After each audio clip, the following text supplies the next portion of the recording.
Hey y'all, hey, what's up? Happy Friday. So, listen, let's talk about where you can find some additional play money. It's probably right in your food. So, let's talk about that because so many of you high achieving women that I speak with, you are just so excited and like really ready to enjoy your money, have fun with that wealth that you are growing with your income, right? You want to do more travel, you want to have those extra spa days, you want to increase your investments, you want to start saving more, you really just want to have fun with your money. But a lot of what you guys tell me is, I don't know where my money is going, so therefore I can't accomplish those things. Well, let's talk about it. But before we go too much further, for those of you who do not know who I am Nishaya Richardson, the Play Money Coach, and I work with high achieving women who want to manage their money like a boss so that they have more play money to do the things that they enjoy without overspending, going into debt, and wondering where their money went at the end of the month. So let's talk about what I'm talking about as far as all of these things, all these fun things that you want to do with your money, they're in your food.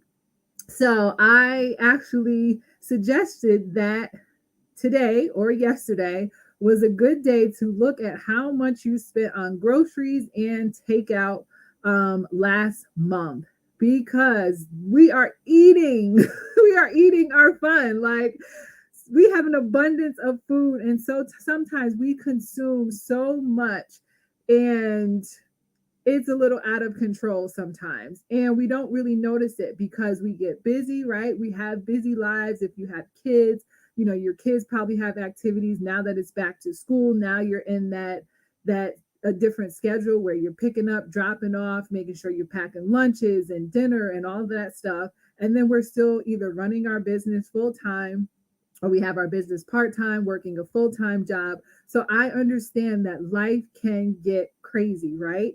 Which is why we need to be intentional about our time and the way that we are spending so that there's not so much chaos that's happening, right? Because not only do we focus on the money, we have to focus on our overall well being, our financial wellness, which actually impacts all of our lives, right? The whole everything, right? Not just the money, because the money flows into everywhere else. So if we are consuming so much food, our life is chaos, right? And because we're busy, now that means we go grocery shopping, or you do probably Hello Fresh. You have like a meal delivery where you have to cook your meals, but we don't have time to cook those things. So then what ends up happening is we order takeout because it's more convenient, or we're already outside. So then it's like, oh, well, you just came from practice. Let's go to a fast food restaurant, or, wherever you go for your takeout, and let's grab that instead of going home. And now we have to wait an extra 30 minutes or half an hour, or excuse me, 30 minutes is a half an hour. 30 minutes or an hour until dinner is done. And now, it's throwing off your day even longer, right? So I really want you to take some time, right, this weekend, take some time this weekend, or whenever you're watching this on the replay, and look at how much you spent on groceries and takeout within 1 month, because a lot of times that is where your extra money is, so that you can have more play money to do the things that you truly enjoy, or to accomplish your money goals that you have set for yourself faster. Because that's the other thing too, is maybe you're like, you know what, I do enough fun, right? I go out with my girlfriends or my guy friends, we're already traveling, but now we really want to focus on like paying off debt and saving some more, and maybe also increasing our investments. But we don't necessarily want to have to make more money, work more hours at work if you're working a 9 to 5, or put more work into your business. You just want to kind of maintain where you are. Well, let's look at your food and how much you are spending on your food to see if maybe that is where you have a leak in your finances, right? And when I talk about this, sometimes, people get embarrassed because they're like, oh, well, I have all these things going on, and I had to do takeout, and I'm going to do better. Well, the other part of that is look at what you really want to do. Because when I bring this to your awareness, is not to shame you or guilt you into buying because you bought takeout. That's not what it's for, right? It's for you to get very clear on what is in alignment with the lifestyle that you say that you desire. Because a lot of times we say that we desire one thing, but our actions reflect another thing. So if you said that you want to save $5,000 in 2 months, but yet you spent $1,000 on takeout and groceries over your budgeted amount, and you haven't reached your savings goal, well, what do you really want? Do you want to eat a lot or do you want to save a lot?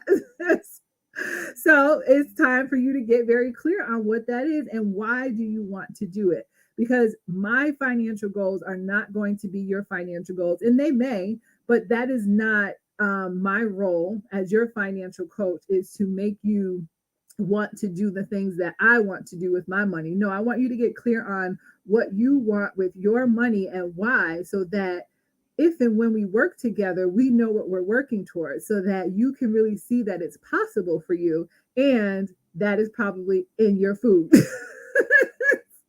in your monthly consumption of takeout and groceries. And it's not so much the food that you're eating, but it's the money that you're spending on it. So that was my quick live for today because um, it's easy for us to be embarrassed about it because as we're doing it, we're swiping or we're ordering DoorDash and then paying a $5 fee for a $2 coffee. We know in our gut that it doesn't feel good. So then you start questioning. Then what comes after that is the remorse, right? Or now you're negatively talking to yourself about how you just did that DoorDash or Uber Eats order and you spent $15 on a cup of coffee when you could have just went into your kitchen and spent probably 30 to 60 cents with all of the ingredients to make one cup of coffee. So I said what I had to say for today. So y'all have an awesome day. Stay safe and look to see how much you spent on the abundance of food that you ate last month and see if that amount is an eye opener. And if so, what are we going to do this month or the following month in October to correct it? Because this is not an opportunity to make you feel guilty or for judgment. It's more of an opportunity for you to have an aha moment and then decide what you want to do for the next month. So y'all, later.